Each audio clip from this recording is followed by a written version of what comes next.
Eh bien, le bonjour à toutes et à tous les amis, c'est Agent Slim, j'espère que vous allez bien, en tout cas moi ça va. Aujourd'hui nous nous retrouvons pour le 7e épisode de la série Capsule VHS qui traitera de l'histoire de la Rome antique, de sa création à sa chute. Dans cette vidéo nous essayerons de répondre à la problématique comment l'Empire romain a-t-il réussi à maintenir une stabilité politique à travers le temps et de quelle manière ce dernier a su s'adapter à chaque régime. Sans plus tarder, je vous propose de commencer. Alors d'après la légende, au 8e siècle avant Jésus-Christ, deux frères naquirent d'un amour interdit entre Rhea Silvia, une humaine ordinaire, et le dieu romain de la guerre, Mars. Ils donnent naissance à deux jumeaux, ces derniers étant Romulus et Rémus. Seulement, pour être préservés de la colère du père de Rhea, leur mère décide de les jeter dans le Tibre, un fleuve qui existe encore aujourd'hui près de l'actuelle capitale italienne.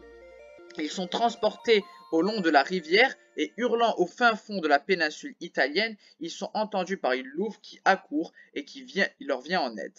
La louve les élève et les deux jumeaux finirent par grandir. Ils ont comme objectif de fonder une cité, mais les deux frères ne se mettent pas d'accord à l'endroit où celle-ci sera construite.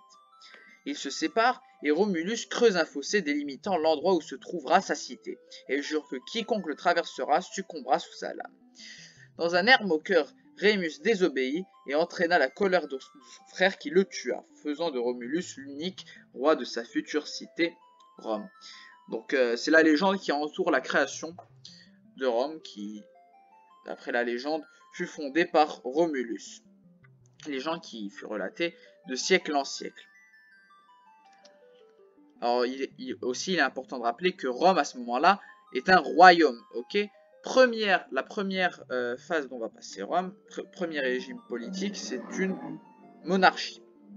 Alors, à partir de cette tragédie fraternelle, Rome est un royaume composé que d'un petit bout de l'Italie.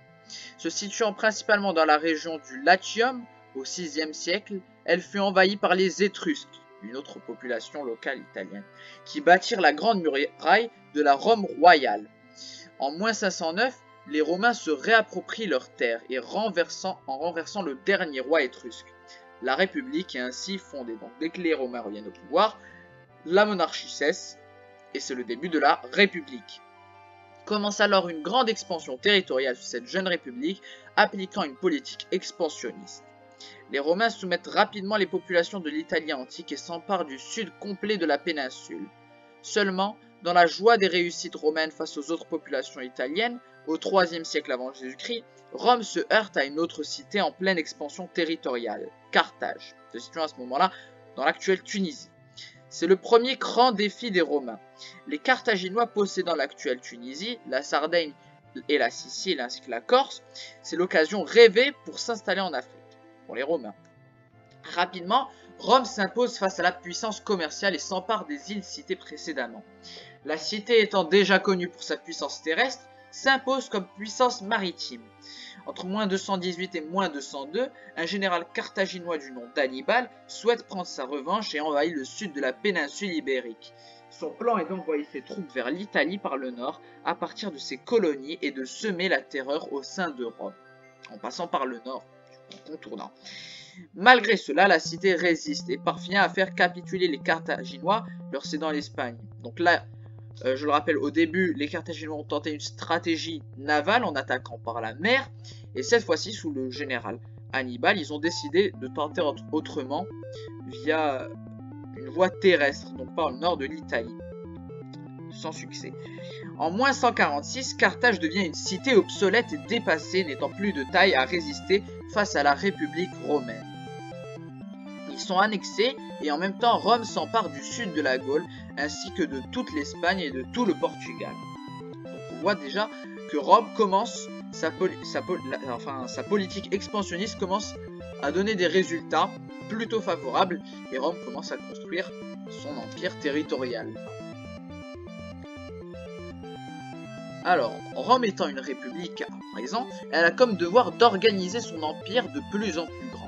Elle le sépare en différentes provinces dirigées par un gouverneur, permettant une organisation concrète et rigoureuse. Cela dit, au niveau territorial, Rome continue son expansion en Orient cette fois-ci. Elle envahit la côte des Balkans et s'empare de la Macédoine ainsi que de la Grèce. La République étend son influence sur la Méditerranée orientale et s'installe en Asie mineure. Turquie actuelle. Pour rappel, au niveau politique et administratif, la République est dirigée par le Sénat, les consuls et les comices, assemblées de citoyens. Il dirigeait Rome tout en ayant un pouvoir exécutif puissant. Au 1er siècle avant Jésus-Christ, 2 généraux romains se distinguent des autres de la cité-État. Jules César en Occident et Pompée en Orient. De nombreux désaccords siègent entre les 2 généraux qui provoquent une guerre civile. La politique expansionniste n'est plus présente que jamais. En réalité, bien qu'elle permette à Rome de s'agrandir, elle est motivée par plusieurs facteurs. Pour commencer, il est surtout question de prestige et de pouvoir entre les 2 rivaux, cherchant à gagner en renommée face à la population. De plus, ces conquêtes permettaient la satisfaction des légions, exigeant les trésors des provinces envahies. C'est alors que Pompée envahit la Syrie et l'Égypte, tandis que César s'empare des Gaules et de l'Afrique du Nord. Alors que Pompée reste dans la légalité, Jules César décide de prendre le contrôle du Sénat par la force et organise une marche sur Rome, lui acquérant tous les pouvoirs. Il est nommé dictateur et écrase son rival Pompée en Grèce. Et ce dernier, fuyant vers l'Égypte, meurt assassiné par un espion de César. La République est à son apogée et rien ne semble de pouvoir arrêter son expansion. Donc là, c'est vraiment le summum de la République romaine sous César. Mais attention, César dirigeait pas la Rome, enfin si, il a dirigé, mais le contrôle, il s'agissait d'une république, donc ce n'est pas le dirigeant à proprement parler, puisque c'était le Sénat, ainsi que les consuls et le peuple. Alors, en 44 avant Jésus-Christ, le drame se produit. Jules César est assassiné et trahi par les sénateurs, et le fils de sa maîtresse, Brutus, impliqué également dans le complot. Un terrible choc frappe Rome et commence alors une longue période de troubles. Octave, le fils adoptif de César, ainsi que son neveu, en même temps, souhaite venger son oncle et parvient à gravir les échelons. Le pouvoir est partagé entre 3 hommes. Octave, que nous avons présenté précédemment, Marc-Antoine, ex-lieutenant de César, et l'Épide. Cette manière de se partager le pouvoir en 3 est appelée le triumvirat.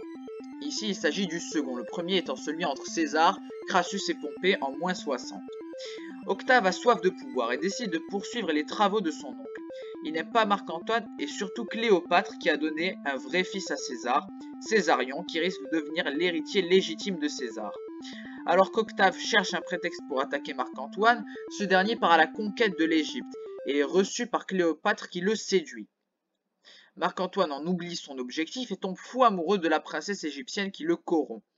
Il devient la risée de tous à Rome et brise le pacte fait avec Octave qui consistait à épouser sa sœur pour maintenir la paix, alors que maintenant, Marc-Antoine n'en a que faire de la sœur d'Octave et ne voit plus que Cléopâtre. Donc, à la base, il partait là-bas pour envahir l'Égypte et se retrouve finalement à être séduit par Cléopâtre.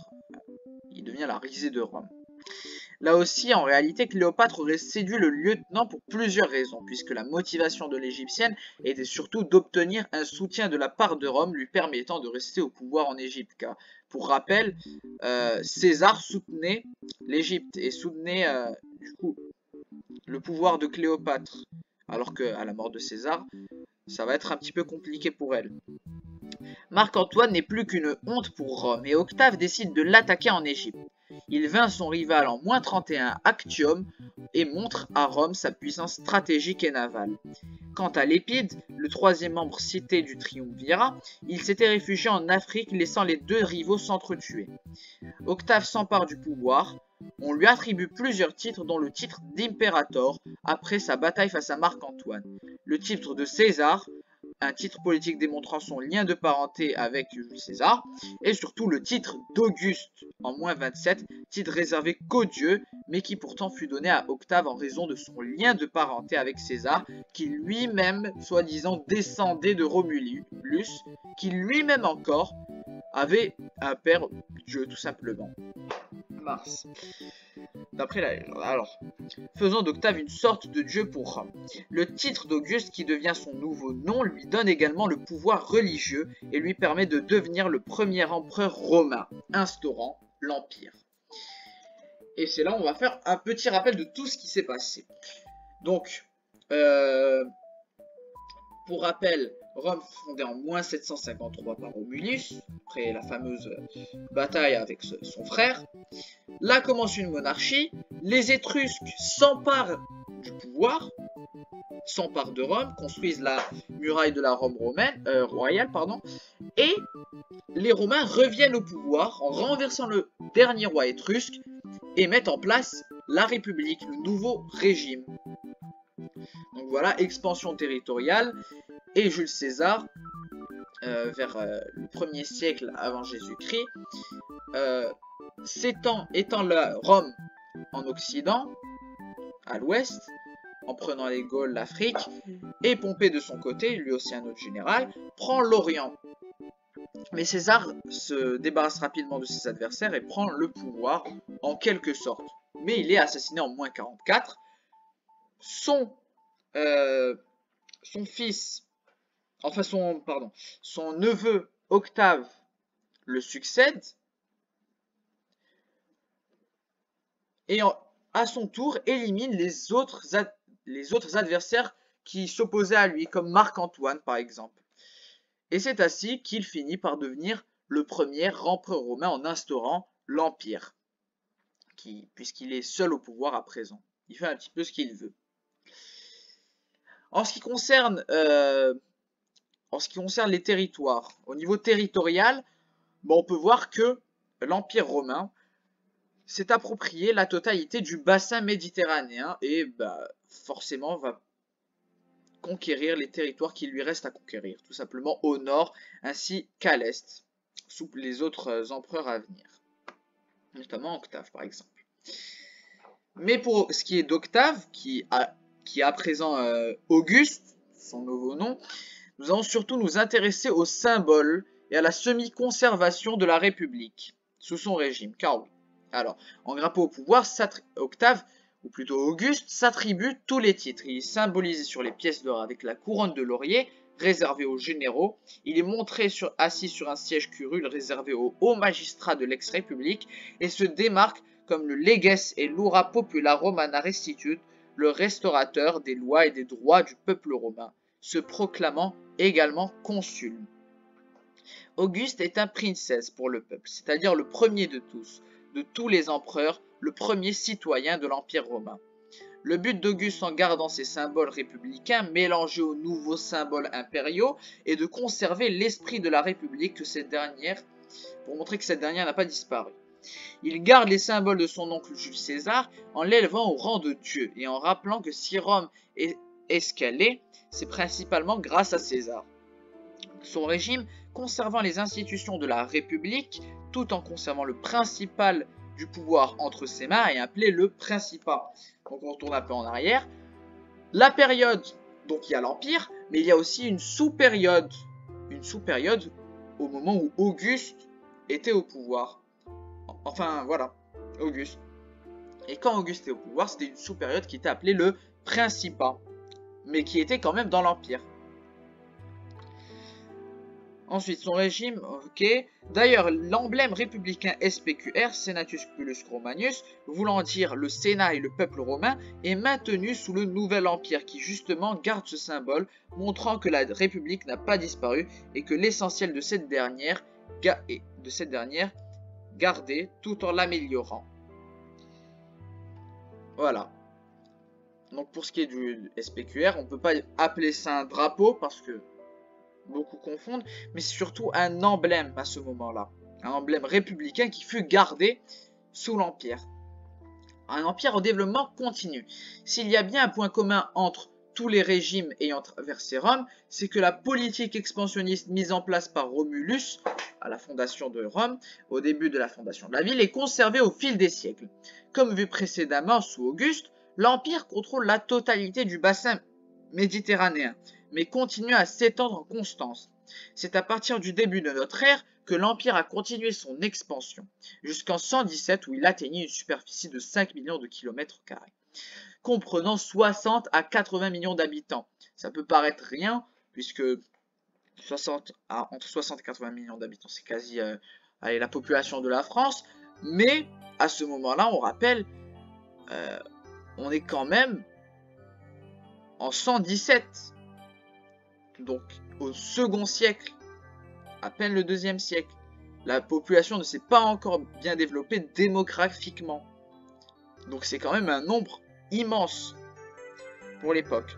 Pour ce faire, les empereurs sous leur règne menaient d'immenses campagnes pour conquérir les territoires inoccupés par Rome, tout comme César ou Pompée l'avaient fait au 1er siècle avant Jésus-Christ. Auguste mènera par exemple quelques campagnes militaires en Afrique ainsi qu'en Arabie. C'est sous Trajan que l'Empire atteint son apogée d'un point de vue territorial, notamment, justement, en 117, date citée quelques lignes au-dessus.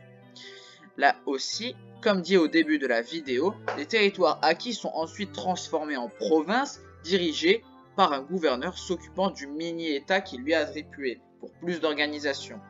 Les Romains parviennent à atteindre la Bretagne, actuel Royaume-Uni, puisque à ce moment-là la Bretagne c'est ce qui désigne le Royaume-Uni actuel, et non la région à l'ouest de la France, les Parthes, actuel Iran, ainsi que l'Arabie saoudite. Seulement se pose un problème. La superficie de l'Empire entraîne la création de différents fronts face aux ennemis de Rome, et l'immensité de ce dernier façonne certaines difficultés à combattre sur différents fronts, tous éloignés les uns que les autres. La défense de l'Empire romain est donc extrêmement compliquée, mais les Romains réussiront pourtant à trouver quelques solutions pour remédier à ce souci.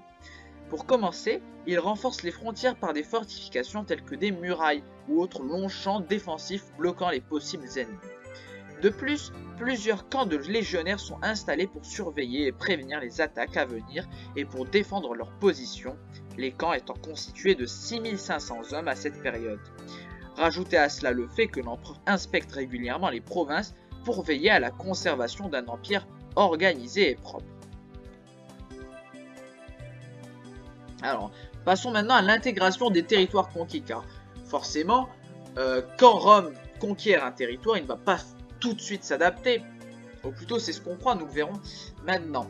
Une question posée très souvent est comment les territoires conquis immédiatement par l'Empire romain s'adaptent si simplement au contrôle de leur région et à l'adaptation au mode de vie romain. Pour répondre à cette question, il est nécessaire de savoir comment Rome est considérée par les Romains. Rome est en réalité la ville éternelle, une ville parfaite, belle, servant de centre culturel au monde entier. Même aujourd'hui, Rome est toujours présente en tant que telle, bien que l'industrie envahit les environs. Mais le capital culturel romain persiste au fil des siècles, dans cette même ville romaine qui s'est montrée au début de notre ère comme la ville idéale, utopique en quelque sorte. Les empereurs incitaient de cette manière à créer de nouvelles cités dans les provinces conquises sur le modèle de Rome, justement, adhérant à ses principes, à ses règles et autres. Les peuples conquis s'adaptent à cette occupation qui leur est plutôt bénéfique, embellissant leur région. Ils imitent le mode de vie romain en portant la toge, en parlant le latin, ainsi qu'en se mêlant au niveau religieux et culturel. Les populations locales vivent avec ce mélange qui change le type de maison ou encore les croyances de chacun. Ce phénomène d'adaptation et de changement est la romanisation. Les différentes provinces sont également liées entre elles par des routes terrestres et maritimes qui favorisent le trafic routier dans ce vaste empire et facilitant les échanges commerciaux.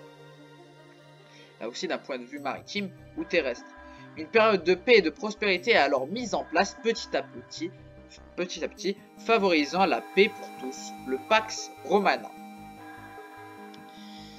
Et c'est là où nous allons passer à la réorganisation de cet empire et la christianisation de ce dernier sous l'empereur Constantin. Alors en 293, l'Empire romain est en période d'instabilité, guerre civile encore. Il subit de nombreuses guerres civiles et a de plus en plus de mal à défendre ses frontières. Seulement, l'empereur Dioclétien met en place la tétrarchie, un système où l'Empire est gouverné par 2 Augustes, 2 empereurs, ainsi que par 2 Césars, qu'on peut appeler empereurs auxiliaires. Un d'entre eux est justement Constance Chlore, père de Constantin qu'on abordera par la suite. La succession n'étant point censée être héréditaire mais par le mérite, Constantin à la mort de son père est acclamé Auguste par ses troupes. Une immense guerre civile éclate avec pas moins de 7 empereurs en jeu à cause de cet événement, justement, qui est assez contesté. Constantin sort victorieux du conflit, mais en 312, il est contraint de se battre face à son rival Maxence. La veille de la bataille, Alors que l'angoisse rôde dans le camp de Constantin, moins élevé en nombre donc moins puissant, ce dernier a une vision.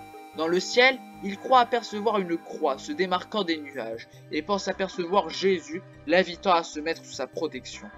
On suppose sa conversion au christianisme à ce moment précis. Le lendemain, il va à Maxence à la bataille du pont Milvius et devient le seul empereur de l'Empire romain d'Occident.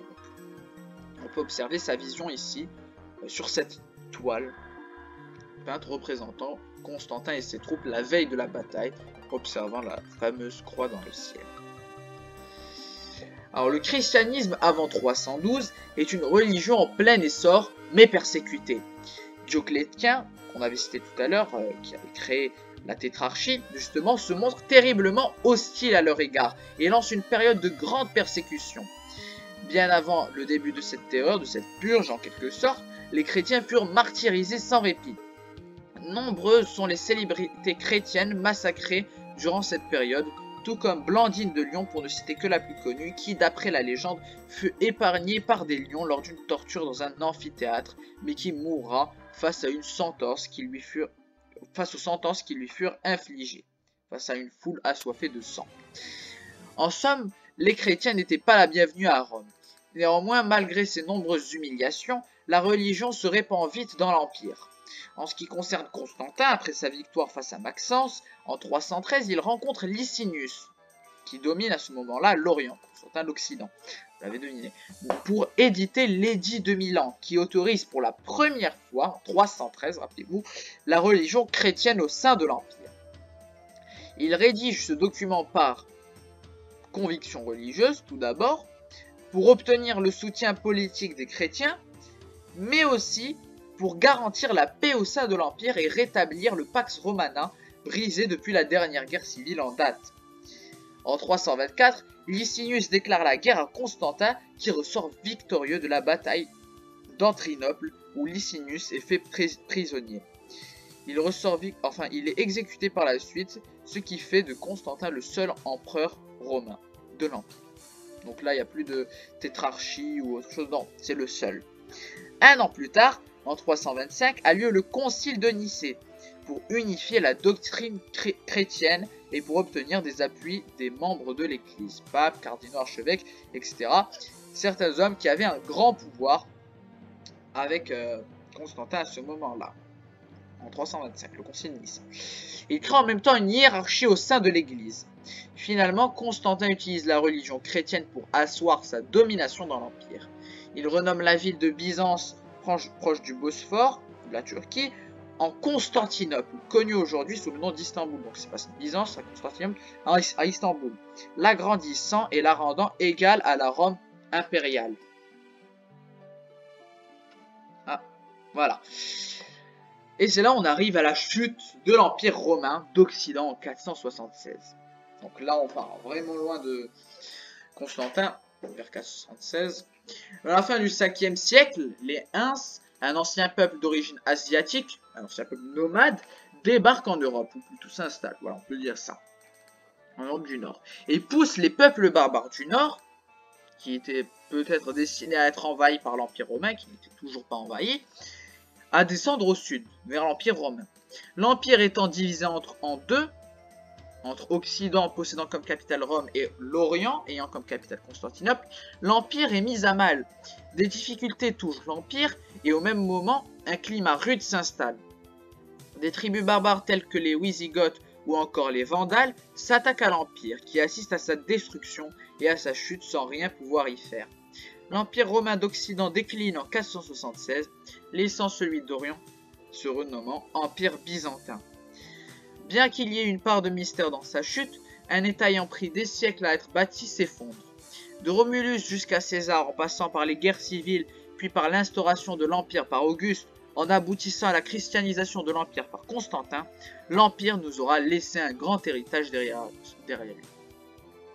Aidant le christianisme à devenir une des religions les plus influentes durant les siècles à venir, et ayant le sens de l'organisation et de la gestion, même après des siècles, Rome reste une ville préservée, après des millénaires, et le restera à mon avis longtemps, devenant le symbole de la présence d'une civilisation, ayant réussi à construire, à accomplir, à s'étendre, à combattre à défendre ainsi qu'à dominer le centre culturel mondial à son époque, la Méditerranée, nous ayant également laissé un héritage contribuant à la culture, au droit, à l'architecture, ainsi qu'à une ribambelle d'autres domaines. En tout cas, merci d'avoir regardé cette vidéo. Si vous êtes arrivé jusqu'au bout, n'hésitez pas à liker et à vous abonner. J'espère qu'elle vous aura plu.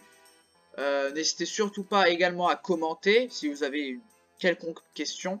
Et aussi à partager pour faire découvrir ma chaîne à un maximum de personnes.